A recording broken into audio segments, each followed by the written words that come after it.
এটা অ্যাকচুয়ালি হওয়া দরুদে মুহাম্মদ। এটা হচ্ছে এক নম্বর দরুদ। এই দরুদ পড়লে কি লাভ হয়, যে মানে 10টা গুনাহ তার জন্য মাফ হয়ে যায়। 10টা গুনাহ তার জন্য মাফ হয়, জোরে বলবো না সুবহানাল্লাহ। আর 10টা রহমত তার উপর নাজিল হয়। তাহলে এই দরুদ পড়বো না কি মনে হয়? যখন সুযোগ পাবেন পড়ে। এটা হচ্ছে বড় দরুদ। এটা যদি না মনে থাকে, বড় দরুদ কি? আল্লাহুম্মা সাল্লি আলা মুহাম্মাদ ওয়া আলা আলি মুহাম্মাদ কামা সাল্লাইতা আলা ইব্রাহিম ওয়া আলা আলি ইব্রাহিম ইন্নাকা হামিদুম মাজিদ। আল্লাহুম্মা বারিক আলা মুহাম্মাদ ওয়া আলা আলি মুহাম্মাদিন কামা বারাকতা আলা ইব্রাহিম ওয়া আলা আলি ইব্রাহিম ইন্নাকা হামিদুম মাজিদ। এটা হচ্ছে নামাজের দরুদ। এটা এক। এছাড়া আরো দরুদ আছে 39 প্রকার কম বেশি। সেই দরুদগুলোর মধ্যে সবচেয়ে যেটা হাদিস বর্ণিত দরুদ, আমি আপনাদের সেটা শিখিয়ে যাব। মানে যত হাদিস আমার জ্ঞানে পড়েছে, সিয়াসত তা তো ফাঁকা পড়েছে। সিয়াসত তাকে আনা আবি হুরায়রা রাদিয়াল্লাহু তাআলা আনহু قال রাসূলুল্লাহ সাল্লাল্লাহু আলাইহি ওয়াসাল্লাম, তাই না? আনা আয়েশা রাদিয়াল্লাহু তাআলা قال রাসূলুল্লাহ সাল্লাল্লাহু আলাইহি ওয়াসাল্লাম, তাই নাকি? তাহলে সাল্লাল্লাহু আলাইহি ওয়াসাল্লাম হাদিসের যত কিতাব দেখেছি, সব হাদিসের গায়ে লেখা আছে। সবাই আমার সাথে বলুন সাল্লাল্লাহু আলাইহি ওয়াসাল্লাম। এটা সহজ তো নাকি? খুব কঠিন? পারবো তো ইনশাআল্লাহ? আচ্ছা, রাস্তা ঘাটে, গ্রামে গঞ্জে, ক্ষেত খামারে, কাজে, আরামের বিছানায় 10 বার পড়তে পারবো। 10 বার পড়লে কয় মিনিট লাগবে? 1 মিনিট। সাল্লাল্লাহু আলাইহি ওয়াসাল্লাম ঘড়ি ধরে পড়ে দেখেন, 10 বার পড়বেন, 1 মিনিট লাগবে। দিন আর রাত মিলে কত হয়? 24 ঘন্টা। 1 মিনিট নবীর শানে দরুদ পড়বেন না? পড়বো না ইনশাআল্লাহ? আরে যখন সারা দিন রাত মিলে নামাজ পড়েছেন, এসা বসে আছেন, 5 বার পড়েন, 10 বার পড়েন। যত পড়বেন নবীর প্রেম তত আপনার সাথে গাঢ় হবে, নবীর মহব্বত আপনার সাথে তত স্থাপন হবে। আপনি নবীর কাছে তত, জান্নাতের কাছে তত চলে যাবেন যত বেশি এই দরুদটা পড়তে পারবেন। দরুদটার নাম কি? সাল্লাল্লাহু আলাইহি ওয়াসাল্লাম। জোরে বলেন, সবাই বলেন সাল্লাল্লাহু আলাইহি ওয়াসাল্লাম। এ ছাড়বেন না, কসম আল্লাহর। এটা না ছাড়া হয় উম্মতে মুহাম্মাদি হিসাবে আপনার ইজ্জত বাড়বেই বাড়বে ইনশাআল্লাহ। আপনি কবরে গেলে নাজাতের ওসিলা পাবেন, নবীর সুপারিশ পাবেনই পাবেন। আপনি হাসরের মাঠে নবীর সুপারিশ তো পাবেন।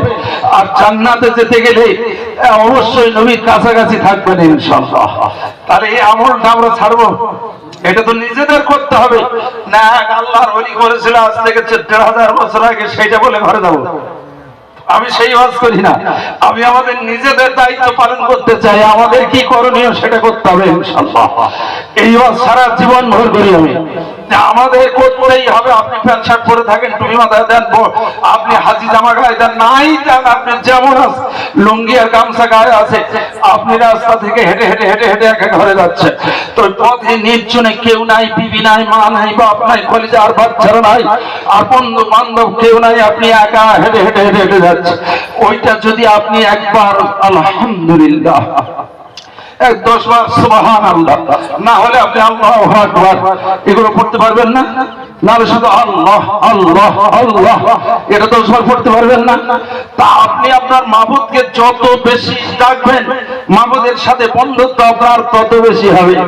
এর রাত 12টার সময় এর মা কম্বল দিয়েছে, কম্বলের ভিতরে রাত 10টা 11টা কম্বল মুড়ি দিয়ে শুয়োর ভেতর বলছে, হ্যালো তোমার জন্য তাও তাও করে করলে চলে গেল। বলছে তুমি খেয়েছো? আর সে সেখানে খেয়েছে না, তোর বাপের কি রে? এ বন্ধুত্ব করছে। আপনারা জ্ঞানী মানুষ, বুদ্ধিজীবী মানুষ, আপনি শুধু একটা ভাবেন, একটা ছেলে একটা মেয়ের সাথে ভালোবাসা করেছে, প্রত্যেক দিন রাত্রে একবার করে ফোন করে। আর একটা ছেলে একটা মেয়ে বন্ধুত্ব করেছে, প্রতি সপ্তাহে একবার করে বন্ধুত্ব করে, একবার করে ফোন করে। আর একটা ছেলে একটা মেয়ে বন্ধুত্ব করেছে, প্রতি বছরে একবার করে ফোন করে। তাহলে একটা ছেলে একটা মেয়ের বছরে একবার ফোন হয়, আরেকটা ছেলে আরেকটা মেয়ের প্রতি সপ্তাহে একবার করে ফোন হয়, আর আরেকটা ছেলে আরেকটা মেয়ে প্রতিদিন একবার করে ফোন হয়। আরেকটা চতুর্থ নম্বর ধরেন, আরেকটা ছেলে আরেকটা মেয়ে প্রতিদিন 5 বার করে ফোন হয়। বন্ধুত্বটা কার সাথে কারো হবে বলে আপনাদের মনে হয়? একটা বুদ্ধিমান ছেলে হাত তুলে বলেন। 5 বার হয়, তাই নাকি? এর সাথে বন্ধুত্ব বা সম্পর্কটা খুব কারো থাকবে না। যা হচ্ছে সব তো কানেকশন হচ্ছে, যা খাচ্ছে, যা বলছে, যেভাবে চলছে, যেমন ঘুমোচ্ছে, সবকিছু তার সাথে কানেকশন আছে। আর বছরে একবার যদি ফোন করে তার সাথে বন্ধুত্ব কতটা হবে? আমরা নামাজি আছি প্রতিদিন 5 ওয়াক্ত মসজিদে যাই। জলসা কমিটির জলসার কমিটির সেক্রেটারি, সভাপতি, কোষাধ্যক্ষ, সক্রিয় সদস্যবৃন্দরা জলসা করবে, জান্নাতি বাগান করবে। তাহলে জান্নাতি বাগান করবে তো নামাজ পড়তে হবে না? হবে না? কি মনে হয়? ওরা আবার এনেছে বলে যদি এই কমিটি তো নামাজ পড়ে, অনেক কমিটি নামাজ পড়ে না, আমি জানি না বলে বলছে আমাদের বিরুদ্ধে বলে। আরে তুই তো 5 লাখ, তুই কে রে? কোরআন আর হাদিস তো পড়তেই হবে, না হলে আমার তো রেহাই নাই। নামাজ তো পড়তেই হবে। আল্লাহ নিজে বলেছেন, তার নবী বলেছেন, আর আমরা আল্লাহকে বিশ্বাস করি আর তার রাসূলকে বিশ্বাস করি, এছাড়া কারোর বিশ্বাস করি। এটা বলতেই হবে। তাহলে আমরা যদি দিনে 5 বার যদি আল্লাহকে ওয়াজু করে মসজিদে যাই, আল্লাহর সাথে সম্পর্ক বাড়বে না কমবে? কি মনে হয়? যদি শুক্রবার করে দিনে যদি একবার যদি এশার নামাজের সময় এশাটা পড়ি আর 4টে বাদ দিই, তাহলে এ বন্ধুত্ব খুব ভালো হবে। বিশেষ হয় 4টে ভাগ, আর 1 ওয়াক্ত পড়বো একবার, বা ফজরে পড়বো আর 4 ওয়াক্ত ভাগ দেবো, একবার করে আল্লাহর সাথে দেখা করবো। জুমার দিনে সপ্তাহে একবার করে জুমার দিনে যাবো, একবার করে আল্লাহ ডাকবো জুমার দিনে।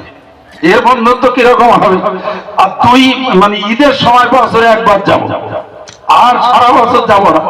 ঈদের মাঠে গিয়ে সকলের আগের কাতারে গিয়ে দাঁড়িয়ে থাকবো, আর ইমাম সাহেবের একটু দেরি হলে কুতুকুতি ঠেলা ঠেলি ইমাম সাহেব দেখে না, এখনো আসলে পিছিয়ে পড়েছে, দেরি হচ্ছে, টাইম ঘোষণা করেছে, হেন নয় তেন নয়, কত রকমের বাহানা তাদের দেখলে কল্পনা আর পাই।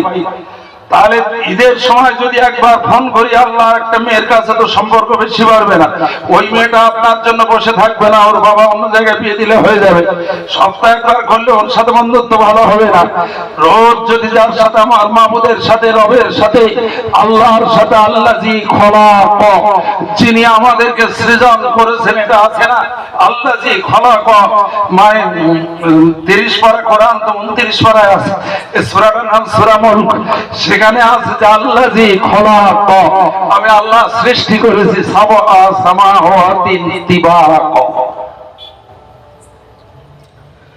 যে আল্লাহ সৃজন করেছেন, সৃষ্টি করেছেন, সেই আল্লাহকে, যিনি আমার মাবুদ, যিনি আমার রব, যিনি আমার খালিক, যিনি আমার মালিক, সেই আল্লাহকে আল্লাহ বলে তিনি যারা 5 বার ডাকে, তাদের কিসের হয় না? ইংরেজি বললে নো ডাউট অ্যাবাউট ইট, তাদের জন্য কোনো ভয় থাকবে না, কোনো শঙ্কা থাকবে না। তারা আল্লাহর দয়ার জান্নাতে আল্লাহ তাদের পৌঁছে দেবেন ইনশাআল্লাহ। আল্লাহ খুশি হয়ে, রাজি হয়ে, যে সারা ভোরের বেলা নিস্তব্ধতা ভঙ্গ করে মসজিদের মুয়াজ্জিন কোঠে শীত ভেদ করে যখন আযান দিচ্ছে, আসসালাতু খায়রুম মিনান নাওম, এই গ্রামবাসীরা, মহল্লাবাসীরা, তোমরা ওঠো ওঠো ওঠো, তোমাদের ঘুম অপেক্ষা আল্লাহর নামাজ বড় উত্তম, তোমরা উঠে এসো।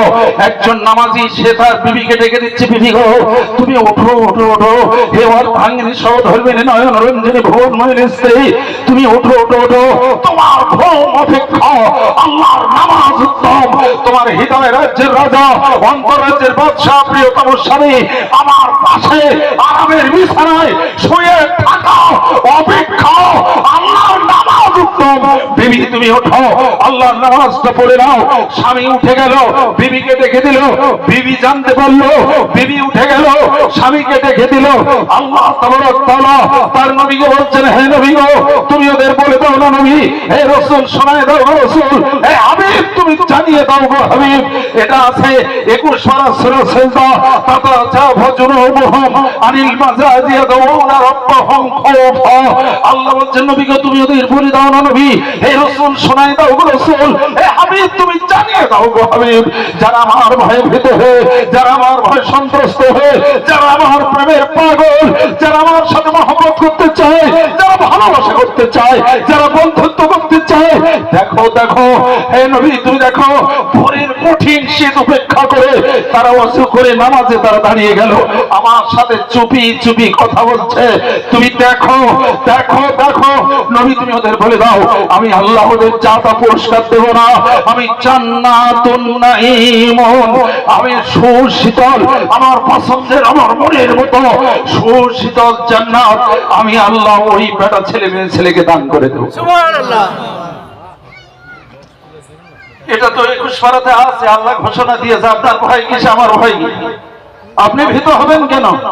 নামাজ পড়েন, আল্লাহ তো বলেছেন। আর আল্লাহর ওয়াদা মিথ্যা হয় না, আল্লাহর ওয়াদা ভেঙে যাবে না, আল্লাহর ওয়াদা খারাপ হবে না, আল্লাহর ওয়াদা সত্য। কোরআন শরীফে প্রথম লেখা আছে জালিকাল কিতাবু লা রাইবা ফীহি, এই কিতাবের মধ্যে কোনো সন্দেহ নাই। আপনারা কিন্তু পাঁচিল টপকাবে না। আমি যখন কোরআন শরীফ পড়ি কিন্তু খুব ভেবে ভেবে পড়ি, মানে যতক্ষণ উদ্ধার না করতে পারি ততক্ষণ পর্যন্ত আমার সারা রাত ঘুম হবে না। মানে কোরআন শরীফটা কত টেনে পড়া যাবে, কত সহ্য করে পড়া যাবে, এসব ভাবনা আমার মাথায় জীবন ভরে আসে। মা খারাজটা পড়লে হয়ে যাবে, আমি ওটা বুঝতে পারলে হলো, কিন্তু অর্থটা কি বলছে এটা সারা জীবন চেষ্টা করেছে। আল্লাহ পাক তার গ্রন্থ মুবারক কোরআনুল হাকিমে বলছে ওমাইয়াতাআদ্দা হুদুদাল্লাহ, তোমরা কেউ আমার সীমাটা লঙ্ঘন করো না, পাঁচিলটা টপকাবে না। আর বলছে ঈদের অনুষ্ঠান তোমরা আনন্দ করো, তা তাই বলে কি একটা ঢোল তবলা নিয়ে বেজিয়ে বেজিয়ে আনন্দ গান গাইবো নাচবো এই আনন্দ করবো? মদের গ্লাস নিয়ে পান করবো ঈদের দিনে? ওইটা পাঁচিল টপকানো। রাত্রে একটা ছেলে মেয়ে বাঁশবাগানে গিয়ে প্রেমের গল্প করছে, তারা অশ্লীল কাজ করছে, এটা পাঁচিল টপকানো। সুদের টাকা খাওয়াটা পাঁচিল টপকানো। বাকি আনন্দ তো আল্লাহ করতে বলেছেন, আপনি আনন্দ করুন, কিন্তু পাঁচিল টপকাতে আল্লাহ নিষেধ করেছেন, পাঁচিল টপকাবেন না। সুদ খাওয়া, চেনা করা, মদ খাওয়া, আটন ঠেলা, এইসব কাজগুলো থেকে দূরে থাকতে হবে, এর পাঁচিল টপকাবে না। একটা ছেলে মানে মদ খেয়েছে, ভোটে জিতে মদ খেয়েছে, তার বই বলতেছে, বলে অমুকের, তার শ্বশুরের নাম ধরে বলছে যে অমুকের বউ, বলতেছে ওর বউ, বলে তারই বউ, মানে তার বাপের মেয়ের বাপের বউ মেয়ে, তার বাপের নাম ধরে বলতেছে অমুকের অমুক,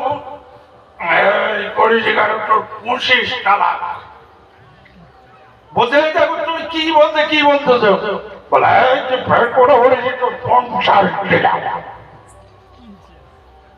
একটু দাঁড়াও, পোশাক দিলাম। সর্বনাশ, এর কথা বলেছে 75টা হয়ে গেছে। আরেকবার বললে একজনকে বলেছে আলহামদুলিল্লাহ, বলে আর একবার বললে 100 হয়ে যেত, মেয়েটা ভয় সরে গেল। 100 আর হয় না, 75 বিভ্রান্ত আলেম সমাজ। এই তালাকটা কি হবে? এই তো সমাজ, মদ খেয়েছে, কাঁচা খেয়েছে, ভোট তালাক দিচ্ছে। একজন দুবাইতে তার মার কথা শুনে তার মার কাছে বলছে আমি ওর 3 তালাক দিলাম। তুই তালাক দিবি, তোর বউ তালাক দিবি, ফোনটা তোর বউ করলে সেই সময় তুই দিবি। তোর মার কাছে তালাক দিচ্ছি তোর বউ। আলেমরা বলতে তালাক হয়ে গেছে, ওর মার কাছে তালাক দিয়েছে, তালাক হয়ে গেছে। সমাজ এইভাবে মুসলমানদের এত পিছিয়ে দিয়েছে কল্পনার বাইরে। মৌলানা হাজার ছেলে মানুষ তাহলিল কার বলে? তাহলিল কোরআন শরীফে একটা জায়গা আছে, হাদিস শরীফে, যে একটা লোক যদি একটা মেয়েকে ছেড়ে দেয়, সেই মেয়েটা স্বাধীন হয়ে গেল, তালাক হয়ে গেল, মানে স্বাধীন হয়ে গেল। স্বাধীন হওয়ার পরে মেয়েটা অন্য জায়গায় বিয়ে করতে পারবে, বিয়ে বসতে পারবে। সেই লোকটা যদি মারা যায়, সে যদি হারিয়ে যায়, সে যদি ফের ছেড়ে দেয়, আর এরা যদি 10 বছর 5 বছর 20 বছর পরে ফের দুজনে যদি বিয়ে করতে চায়, যে বিয়ে বসতে পারে, তার নাম তো তাহলিল। এরা বলছে তুই আমার ভগ্নিপতি হস, 3 দিন আমার বউটা বিয়ে কর, আর 3 দিন তুই থাক, 3 দিন পরে তুই ছেড়ে দিবি, দিলে আমি বিয়ে করে নেবো। এটার নাম তাহলিল। হাদিস কোরআনে কোথায় পেয়েছ? আলেমরা এরকম বিভ্রান্তের মধ্যে পড়ে আছে, সমাজে এরকম চলছে। এই জন্য মুসলমান ইসলাম ধর্ম নিছক কোন ধর্ম না, কমপ্লিট কোড অফ লাইফ।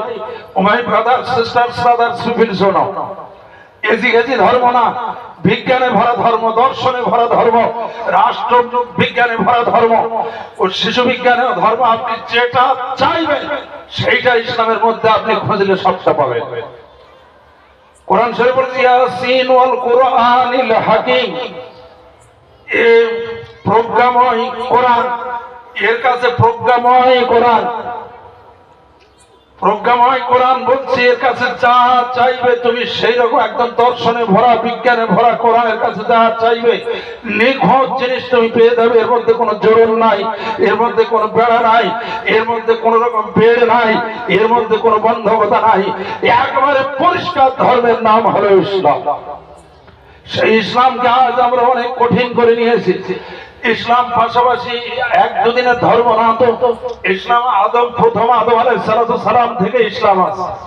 ইসলাম তো আজকেকার না, নবী মুহাম্মদ রাসূলুল্লাহ সাল্লাল্লাহু আলাইহি সাল্লাম থেকে পরিপূর্ণ রূপ পেয়েছে। ইন্নাদ দীনা ইনদাল্লাহিল ইসলাম, ইসলাম এখান থেকে পরিপূর্ণ করে দেওয়া হয়েছে। যে আজকের থেকে আরেকটা আয়াত আছে যে তোমাদের আজকের হে নবী ইসলামটা পরিপূর্ণ করে দেওয়া হবে।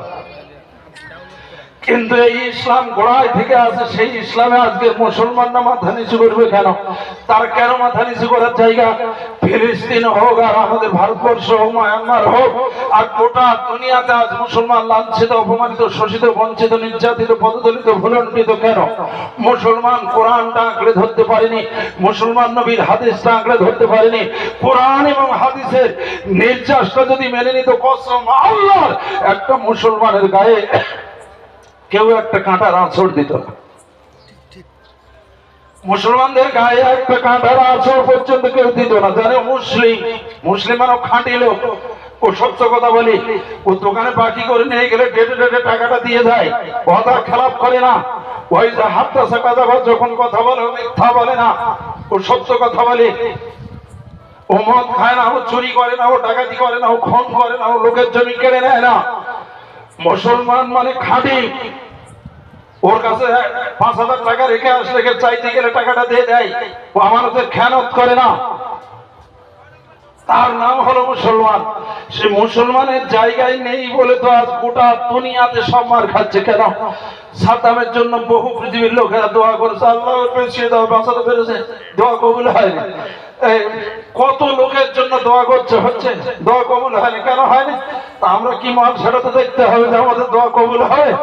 খাঁটি নিয়তে ইখলাসের সাথে বিশুদ্ধ অন্তরে আল্লাহর কাছে বললে আল্লাহ দোয়া কবুল করবেনই ইনশাআল্লাহ। আল্লাহ তো কবুল করার জন্য আছে, কিন্তু কবুল করবে, কিন্তু কবুল হয় না কেন? কারণ আছে। হযরতে একটা কোরআনের ঘটনা বলে, হাদিসের ঘটনা বলে দিন, বিশুদ্ধ হাদিস। হযরত মুসা আলাইহিস সালামের জামানা এই যেমন বৃষ্টি হয়নি না, ইস্তিসকার নামাজ সবাই পড়ছে, আজকে কাগজ দিল না, বহু জায়গায় ইস্তিসকারের নামাজ পড়ছে যে যাতে করে বৃষ্টি হয়। তো মুসা আলাইহিস সালামের জামানায় বৃষ্টি হয়নি, সকলে ওনার নবী বলে ওরা মানে না। এবার দেখেছে বৃষ্টি হয়নি, বলতে তোমার মেনে নিচ্ছি, চলো তুমি আমাদের জন্য একটু দোয়া করো, তোমার আল্লাহর কাছে বলো, আল্লাহ একটু পানি দিক দিলে আমরা জানবো তুমি নবী, তাহলে আমরা সঙ্গে সঙ্গে সব মেনে নেবো, তুমি দোয়া করবে। চলো বলো, চলো। সারা মরুভূমিতে বনি ইসরায়েলদের ডাক দিল, সবাইকে একত্রিত হয়ে মেলার মতো বসে গেল, গিয়ে দোয়া করছে। মুসা আলাইহিস সালাম আল্লাহর কাছে দোয়া করছে। মুসার নাম কি? কালিমুল্লাহ, তাই না? কালিমুল্লাহ মানে কি? আল্লাহর সাথে মুসা আলাইহিস সালামের সরাসরি কথা হয়। মুসা আলাইহিস সালাম সরাসরি আল্লাহর সাথে কথা হয়, এই জন্য ওনার নাম মুসা কালিমুল্লাহ আলাইহিস সালাম। দীর্ঘক্ষণ দোয়া করছেন, কাঁদছেন, অঝরে কাঁদছেন মুসা আলাইহিস সালাম। দোয়া কবুল হয়, দোয়া একটু কবুল হয়। ওরা হাত নেমে নিয়ে বলতে, আল্লাহ কি হলো? এত কান্না আপনার কাছে কাছে, আপনার নবী আপনার হাবিব কাছে, দোয়া কবুল হয়, কারণটা কি? আল্লাহ বলছেন, মুসা রে, তোমার পালের ভেতরে এমন একটা মাল বসে আছে, ও যতক্ষণ বসে থাকবে দোয়া কবুল হবে। বলতে কি রকম? বলতেছি এর কথাটা ওর কাছে বলে, পাড়ায় পাড়ায় ঝগড়া বাঁধায়, ভাইয়ে ভাইয়ে দ্বন্দ্ব বাঁধায়, এ পাড়া ও পাড়া খুনোখুনি করায়, মানে ও হচ্ছে মুনাফিক। প্রচন্ড হারে ওর কথা লোকে শোনে, আর ও এমন কায়দা কৌশল করে বলে যাতে করে ঝগড়াটা খুব গভীরে নিমজ্জিত হয়। ভাইয়ের কাছে বলছে, বলে তোমার ভাই, তুমি খালি ভাই ভাই করো, আর তোমার ভাই কি যে বলে, বলে কি বলেছে, বলে আরে সে তো বলাই যাবে না। এ পাড়ার নেতা ও পাড়ার নেতাকে বলছে, বলে আহা তুমি ওই নেতা কত ভালোবাসো, বিরোধী পার্টি করলেও তুমি তো ওটা শ্রদ্ধা করো, অনেক মিটিং এ দেখেছি, গ্রামে বসাবসিতে দেখেছি, আর সে যে তোমার নামে কি বলছে আর কি বলছে, বলে কি যে বলছে আমি বলতে পারবো না। এমন মুখ ভান করে বলছে, সর্বনাশ, সে মনে করে না জানি তার কত কি বলেছে। রেগে তো ভাই আর এর সাথে কথা নেই, ঝগড়াগুলো এরকম বেঁধিয়ে দেয় যারা, এরা হচ্ছে মুনাফিক। বলছে ওই লোকটা ওর ভেতরে বসে আছে, বলছে আল্লাহ তাহলে ওই লোকটার নাম বলে দেন, আমি গলা ধাক্কা দিয়ে মজলিসটা বের করে দেবো। আল্লাহ বলছে তুমি তো মুসা, আমি তো আল্লাহ, তুমি তো মুসা আর আমি তো আল্লাহ। কি হেকমত দেখেন এর ভেতরে, জ্ঞানী মানুষ। আল্লাহ বলছে আমি যদি ওই লোকটার নাম বলে দেই, তার তো গোটা এলাকার লোকের কাছে ও তো তাকি হয়ে যাবে যে এটা মুনাফিক। আমি আল্লাহ তো ধৈর্যশীল, যে এতদিন এই কাজ করছে আমি কিন্তু কারোর কাছে বলে দিই, আমি বলে দেই।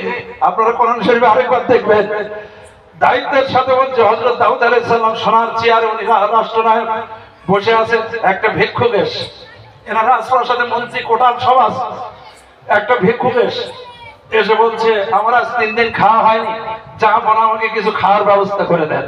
তো দাউদ আলাইহিস সালাম বলছেন এই প্রহরীরা খাবার এনে ওকে খেতে দাও। তো খাবার ওনাকে বসতে দিয়েছে, খাবার দিয়েছে সামনে। দাউদ আলাইহিস সালাম বলছেন এইবার তোমার খেতে গেলে আমার খাদ্য, আমি আল্লাহর নবী আর আমি আল্লাহর তরফ থেকে রাষ্ট্রনায়ক বটে, কিন্তু আমার খাবার খেতে গেলে বিসমিল্লাহ বলতে হবে।